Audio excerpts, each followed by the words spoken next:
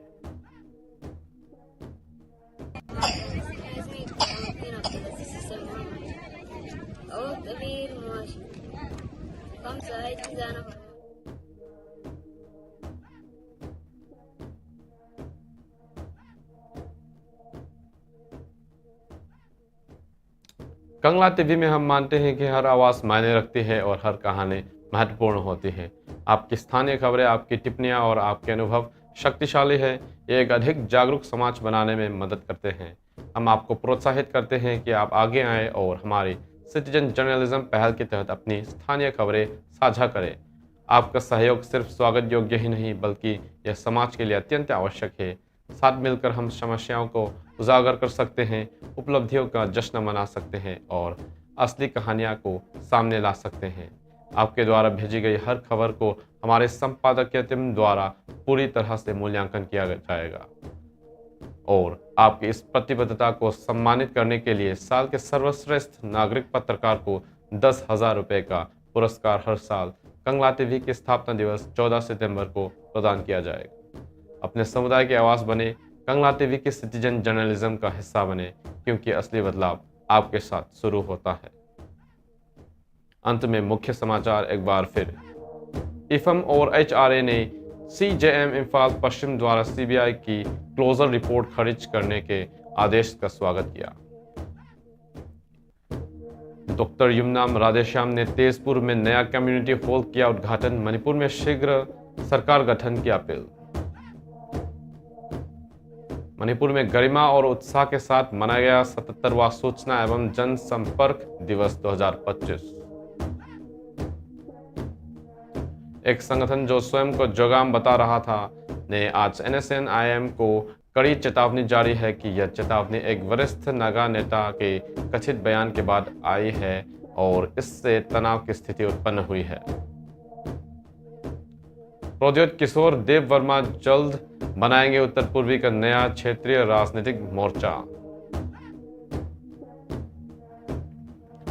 Bomb threat email से हैदराबाद के Rajiv Gandhi international airport अड्डे में मचा हड़कंप। Indigo flight Mumbai divert. Pakistani agent बयान को लेकर हेमंत बिस्वा शर्मा और गौरव गोगोई के बीच गर्मागर्म राजनीतिक टकराव। आंध्र प्रदेश के वेंकटेश्वर मंदिर में एकादशी के दिन भागदौड़, 9 लोगों की मौत। तांजानिया में बवाल, चुनावी हिंसा में 700 लोगों की मौत का विपक्ष का दावा। अमेरिका चीन व्यापार समझौते से टैरिफ में राहत, लेकिन किसानों की मुश्किलें बरकरार। ब्राजील के सबसे घातक पुलिस कार्रवाई पर हंगामा। 19 वर्षीय युवक का कटा सिर, पैर पर लटकाने का आरोप।